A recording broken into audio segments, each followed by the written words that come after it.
नमस्ते, सत श्री अकाल, अस्सलाम वालेकुम माय डियर लिसनर्स। आज की मूवी जो मैं आपको सुनाने जा रही हूँ उसका नाम है will I be single forever. उम्मीद करती हूँ कि इस मूवी से आपको कुछ सीखने को मिलेगा और आपका नज़रिया इस दुनिया को देखने का थोड़ा और बेहतर होगा। तो बिना किसी देरी के हम जल्दी से शुरू करते हैं। A few moments later. Movie की शुरुआत में हम एक लाइव शो के होस्ट को 35 इयर्स ओल्ड ऑथर मामी हुंडा से इंट्रोड्यूस करवाते हुए देखते हैं। होस्ट मामी की आज से 10 साल पहले लॉन्च हुई bestseller book City Savannah, जो कि एक वुमेन की लाइफ में हैप्पीनेस की वैल्यू के बारे में बताती है, के बारे में बात करता है। अब यूकिनो, जो कि अभी 30+ अनमैरिड वुमेन है, और अयाका, जो कि एक बेबी की मदर है, दोनों ही ये लाइव शो देख रहे होते हैं। यहाँ होस्ट से बात करते हुए मामी बताती है कि इस एज पर आके उसके लिए अकेले रहना मुश्किल हो गया है। मामी की ये बात सुनकर यूकिनो हैरान हो जाती है।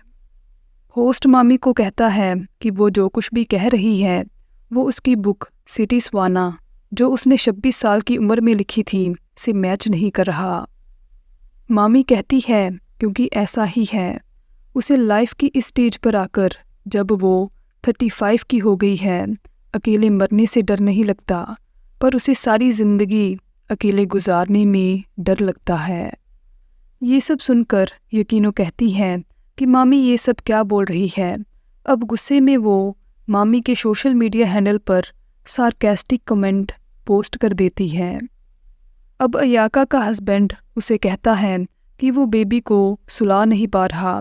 जब अयाका उसे कहती है कि अगर वो उसके साथ कडल करेगा तो वो जल्दी ही सो जाएगा, तो हस्बैंड उसे कहता है कि वो ऐसा नहीं कर सकता क्योंकि वो उसकी मॉम नहीं है।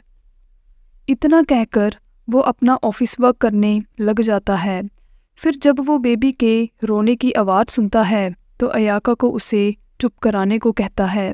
अब अयाका अपना किचन वर्क छोड़कर गुस्से में बेबी को चुप कराने चली जाती है।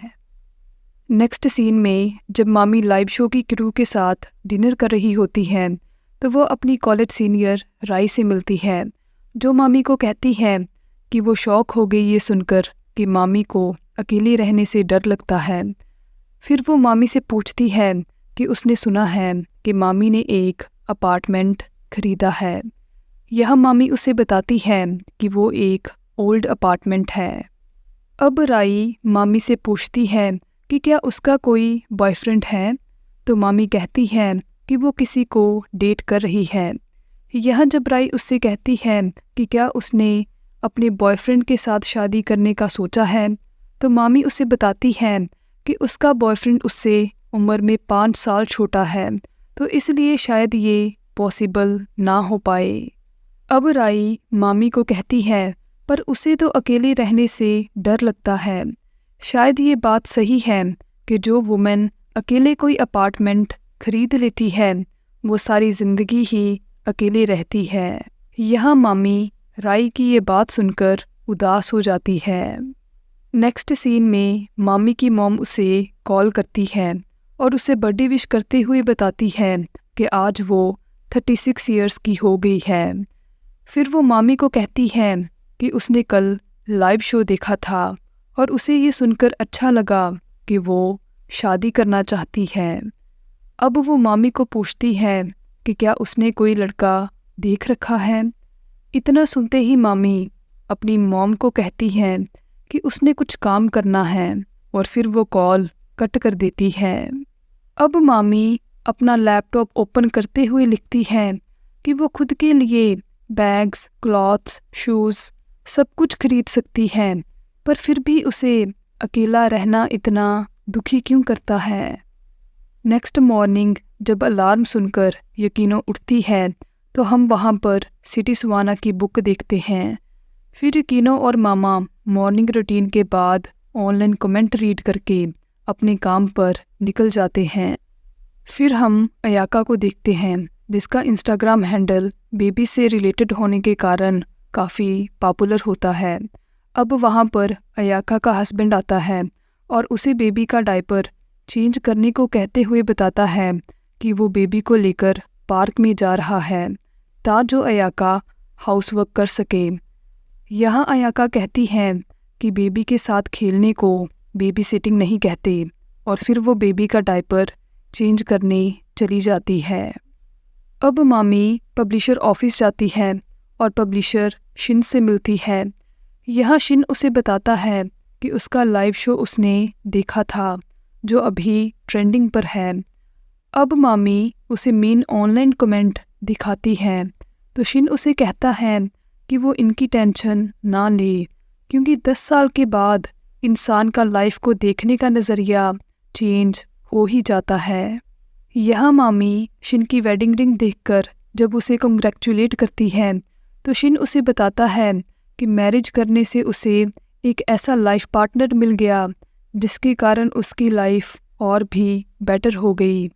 अब शिन मामी को नेक्स्ट बुक के बारे में सजेशन देते हुए कहता है कि क्यों ना मामी अपनी लाइफ की इस स्टेज के बारे में बुक राइट करे। तो मामी कहती है कि वो इस बारे में सोचेगी। नेक्स्ट सीन में जब मामी शॉपिंग कर रही होती है तो उसे उसके बॉयफ्रेंड कोहे की कॉल आती है और वो मामी को उसके घर पर मिलने को कहता है। घर पहुंचकर कोहे मामी को फूड सर्व करता है और फिर उसे मैरिज के लिए प्रपोज कर देता है। आंसर पूछने पर मामी कोही को कहती है कि वो बहुत खुश है और फिर उसे हाँ बोल देती है। फिर जब बेबी रो रहा होता है तो अयाका अकेले ही उसे हैंडल कर रही होती है। अब डिनर पर अयाका अपने हस्बैंड को बताती है कि इस संडे उसकी कॉलेज रीयूनियन है तो क्या वो जा सकती है क्योंकि काफ़ी टाइम से वो अपने दोस्तों से नहीं मिली। यहाँ हस्बैंड अयाका को कहता है कि वो बेबी को संभाल लेगा तो इसलिए वो बिना टेंशन लिए अपनी कॉलेज रीयूनियन पर जाए और अपने फ्रेंड से मिले। अपने हस्बैंड की ये बात सुनकर अयाका खुश हो जाती है। रात को जब मामी कोहे को बताती है कि इस वीक वो ग्रैंड माँ की मेमोरियल प्रेयर के लिए घर जा रही है तो कोहे उसे कहता है कि वो भी उसके साथ चलेगा मामी के पेरेंट्स से शादी की बात करने। फिर जब मामी फ्यूचर किड्स के बारे में डिस्कस करते हुए कोहे को उसके साथ ब्राइडल चेकअप के लिए हॉस्पिटल चलने को कहती है तो कोहे उसे कहता है कि उसका हॉस्पिटल में क्या काम है इसलिए वो अकेली ही चली जाए। यहाँ कोहे का ऐसा बिहेवियर देखकर मामी उदास हो जाती है। नेक्स्ट सीन में यकीनो अपनी कॉलेज रीयूनियन पर जाती है। फिर जब उसके फ्रेंड्स उसे मिलने आते हैं तो वो सभी बेबी की आवाज़ सुनते हैं। यहाँ अयाका अपने टीचर्स को बताती है कि उसके हस्बैंड को ऑफिस के काम से कहीं जाना पड़ा तो वो बेबी को अपने साथ ले आई। जब वो सभी अयाका के इंस्टाग्राम की फ़ैन फॉलोइंग के बारे में बात कर रहे होते हैं तो तभी अयाका वहाँ आ जाती है।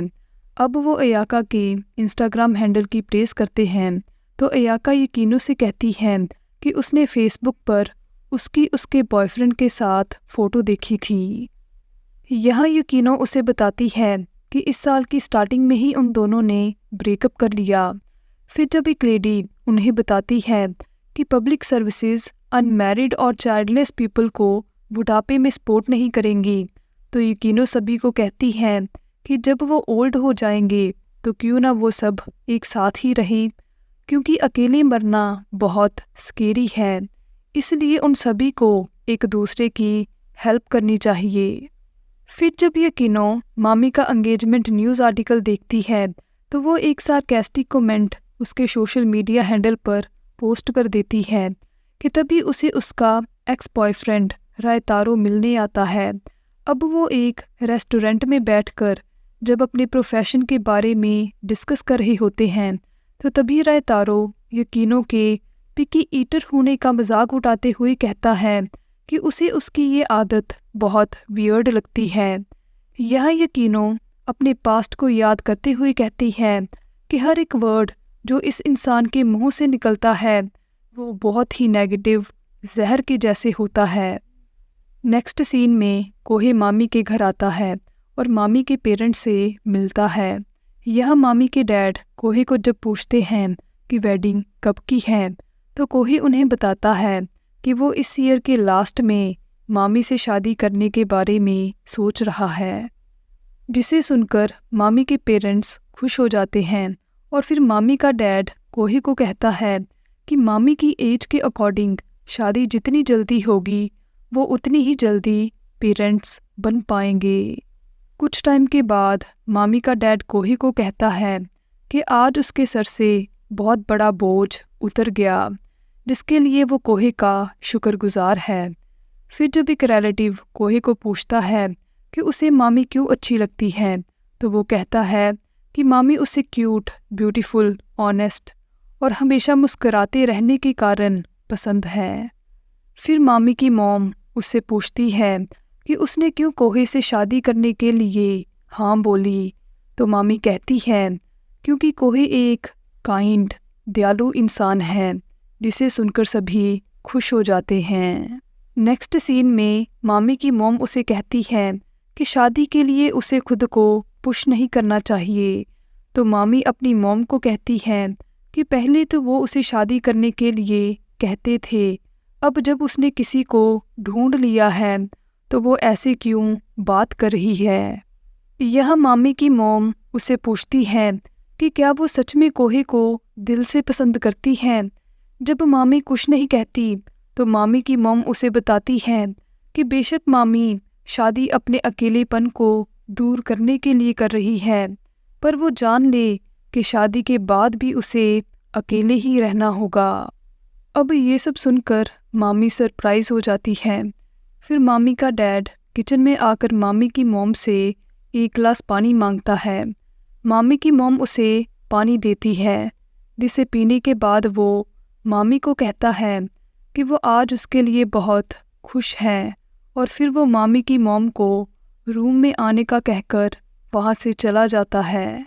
यह मामी की मॉम उसे कहती है कि सारी उम्र अपने हस्बैंड के इशारों पर नाचना और उसकी जी हजूरी करने में कोई ख़ास बात नहीं है, इसलिए वो चाहेगी कि मामी अपनी मॉम के जैसे ना बने। इतना कहकर मामी की मॉम वहाँ से चली जाती है। नेक्स्ट सीन में जब मामी कोहे से मिलती है तो वो उसकी ड्रेस को देखकर कहता है कि आज उसे मामी अपने ड्रेसिंग स्टाइल की वजह से ओल्ड लग रही है।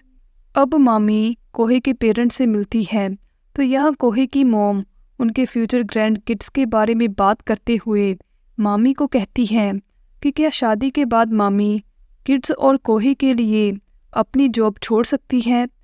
मामी के कुछ कहने से पहले ही जब कोहे अपनी मॉम को बताता है कि मामी अपनी जॉब छोड़ देगी, तो मामी कोहे को अपनी जगह पर डिसीज़न लेते हुए देखकर सरप्राइज हो जाती है। नेक्स्ट सीन में अयाका और युकिनो मिलते हैं। यहाँ अयाका कहती है कि उसे लगा था कि जब वो शादी कर लेगी तो खुश हो जाएगी, पर ऐसा नहीं हुआ। शादी के बाद बच्चे और फिर उन्हें स्कूल में डालने की भाग दौड़ स्टार्ट हो जाती है। जब अयाका कहती है कि उसे शादी के बाद अपनी जॉब नहीं छोड़नी चाहिए थी, तो युकिनो उससे पूछती है कि क्या वो अपनी मैरिज में सफोकेट फील कर रही है। फिर अयाका युकिनो को बताती है कि चाहे वो कितनी भी अनहैप्पी, उदास क्यों ना हो, वो अपने मूड को चेंज करने के लिए कहीं आ जा भी नहीं सकती, क्योंकि उसने खुद अपनी जॉब, अपना लाइफस्टाइल अपने हस्बैंड के लिए छोड़ दिया था। अयाका युकिनो को बताती है कि क्या वो जानती हैं कि ज़्यादातर लोग जो अकेलेपन से मर जाते हैं वो मैरिड होते हैं। यह अयाका की ऐसी बातें सुनकर युकिनो सरप्राइज हो जाती है। घर वापस आते हुए युकिनो अयाका की बातें सोचकर ज़ोर ज़ोर से कह रही होती है कि उसे तो लगा था कि शादी के बाद उसका अकेलापन दूर हो जाएगा। इतना कहते ही वो रोने लग जाती है। नेक्स्ट सीन में मामी कोहे को कहती है कि वो शादी के बाद जॉब करना नहीं छोड़ेगी, तो कोहे उसकी बात को इग्नोर करते हुए कहता है कि वो इस बारे में बाद में बात करेंगे। अब मामी रो रही होती है तो कोही उससे पूछता है कि वो रो क्यों रही है। उसे उसका स्माइलिंग फेस पसंद है तो इसलिए वो उसके लिए स्माइल करे। यह मामी उसे कहती है कि वो स्माइल नहीं करेगी क्योंकि वो स्माइल करना नहीं चाहती। इतना कहकर वो कोहे से एंगेजमेंट तोड़ लेती है, जिसे सुनकर कोहे सरप्राइज हो जाता है। नेक्स्ट सीन में मामी लाइव शो पर जाती है तो होस्ट अपने व्यूवर से मामी को इंट्रोड्यूस करवाता है और उसे उसकी शादी के लिए बेस्ट विशेस देता है। यह मामी सबको बताती है कि वो अब शादी नहीं कर रही, उसने अपनी एंगेजमेंट तोड़ दी है, जिसे सुनकर सभी सरप्राइज हो जाते हैं। मामी कहती है कि आज वो उदास नहीं है, बल्कि उसे आज बहुत गुस्सा आ रहा है। अगर आपकी शादी नहीं हुई तो वो लोग सोचते हैं कि ज़रूर आपके करैक्टर में ही कोई कमी होगी। वो आपकी जॉब का मजाक बनाते हैं जिसके बारे में उन्हें कुछ पता नहीं होता। क्यों शादी के बाद गर्ल्स के लिए अपना लास्ट नेम चेंज करना और बच्चे पैदा करना ज़रूरी है। जब आप किसी को काफ़ी टाइम के बाद मिलते हो तो वो आपसे पूछते हैं कि क्या आपने शादी कर ली है। वो आपको अकेला देखकर आपके लिए बुरा फील करते हैं। मामी कहती है कि वो उन सब के कंसर्न के लिए शुक्रगुजार है, पर वो चाहेगी कि अब से वो अपने सार्केस्टिक कमेंट्स को अपने तक ही रखें तो बेहतर होगा। इतना सुनते ही यकीनो याका को कॉल करती है और उसे बताती है कि वो किसी और सिटी में शिफ्ट हो रही है। युकीनो को बेस्ट विशेस देने के बाद अयाका कॉल कट करके अपने हस्बैंड को कहती है कि वो फिर से जॉब करना चाहती है। नेक्स्ट सीन में जब यकीनो मामी को अपने डोर से गुजरते हुए देखती है तो उसे आवाज़ लगाकर पूछती है कि क्या वो मामी होंडा है। जब मामी हाँ बोलती है तो यकीनो उसे बताती है कि वो उसकी बुक सिटी सुवाना की फ़ैन है। मामी के शुक्रिया कहने के बाद यकीनो उसे बताती है कि वो उसे उस लाइव शो पर इतना चेंज और लाइफ में इतना अकेला देखकर शॉक हो गई थी, इसलिए उसने उसके सोशल मीडिया हैंडल पर काफ़ी टेरिबल और सार्केस्टिक कमेंट पोस्ट किए। पर कल के लाइफ में वो उसे बहुत कूल लगी तो इसलिए मामी उसे माफ़ कर दे। यह मामी युकीनो को कहती है कि वो उसे माफ़ नहीं कर सकती। फिर वो यकीनो से पूछती है कि क्या वो अपनी लाइफ में खुश है, तो यकीनो की कुछ न कहने पर मामी उसे बताती है कि वो अपनी लाइफ में बहुत खुश है। इतना कहकर वो वहाँ से चली जाती है। घर आकर मामी अपनी बुक सिटी सुवाना को देखने के बाद अपनी नेक्स्ट बुक के बारे में लिखते हुए कहती है कि आज से वो एक स्ट्रॉन्ग इंसान बनेगी, फिर चाहे वो सारी ज़िंदगी अकेले रहे या किसी के साथ। लाइफ में हम सभी फैमिली, फ्रेंड्स और लाइफ पार्टनर के होने के बावजूद भी कहीं ना कहीं अंदर से अकेले होते हैं, और वो अकेलापन फिर चाहे आप सिंगल, कमिटेड या मैरिड हों, आपको अंदर से खोखला करके एक वीक इंसान बना देता है। जैसे कि हमारी तीनों लेडीज़ को लगता था कि शादी उनके अकेलेपन को दूर करके उनके लिए खुशियों के दरवाजे खोल देगी, पर ग्राउंड रियलिटी जानने के बाद वो फिर चाहे मामी को अपनी मॉम से पता चली हो या यकीनों को अयाका ने बताई हो, उनका ज़िंदगी को देखने का नज़रिया बदल गया। जिसके बाद मामी ने अपनी एंगेजमेंट को तोड़कर राइट पर्सन की वेट करने का फ़ैसला लिया, जो उसके और उसके प्रोफेशन की रिस्पेक्ट करते हुए उसे इक्वली ट्रीट कर सके। मामी से इंस्पायर्ड होकर युकीनो ने न्यू सिटी में मूव होकर लाइफ को एक न्यू स्टार्ट देने का डिसीज़न लिया, और वही अयाका ने भी फिर से जॉब करने का फ़ैसला कर लिया। इसलिए अभी आप लाइफ की जिस भी स्टेज पर हो, अपने अकेलेपन को दूर करने के लिए अपने आप को इतना काबिल, इतना स्ट्रॉन्ग बनाओ कि शादी करना, शादी लेट करना और शादी ना करना आपका डिसीज़न हो। सोसाइटी की तरफ से कोई प्रेशर ना हो, क्योंकि विदाउट प्रेशर जब आप रॉन्ग नहीं बल्कि राइट पर्सन को चूज़ करोगे जो आपकी लाइफ चॉइसेस को समझेगा, आपको समझेगा और आपको अच्छे से, इक्वली और रिस्पेक्ट के साथ ट्रीट करेगा, तो आपकी लाइफ जन्नत बन जाएगी। लास्ट में मैं ये कहना चाहूँगी कि हर सिक्के के दो पहलू होते हैं। देखो, इस मूवी में बेशक मैरिज के पहले और बाद की लाइफ को ऐसे प्रेजेंट किया गया है कि जैसे मैरिज करना ही बेकार है, बट यहाँ एक बात समझो, इस मूवी में मोस्टली जो मेल कैरेक्टर्स हैं, चाहे वो मामी का फियोंसे हो, मामी का डैड, यूकिनो का बॉयफ्रेंड या एयाका का हस्बैंड, सभी अपनी रिलेशनशिप में एक डोमिनेंट पर्सनैलिटीज़ हैं जो वुमेन को रिस्पेक्ट से फेयरली ट्रीट नहीं कर रहे, जिसकी वजह से उनकी रिलेशनशिप सफ़र कर रही है। बट इसका मतलब यही नहीं है कि दुनिया के सभी मेन ऐसे हैं।